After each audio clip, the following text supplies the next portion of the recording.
tua ini ada lesung tua.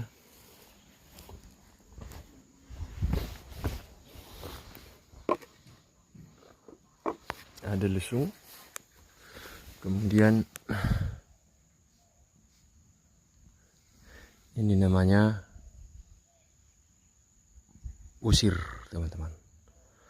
Ini meja judi orang Batak zaman dahulu. Namanya usir ini. Ini namanya usir. Jadi kayak catur Batak zaman dahulu, teman-teman.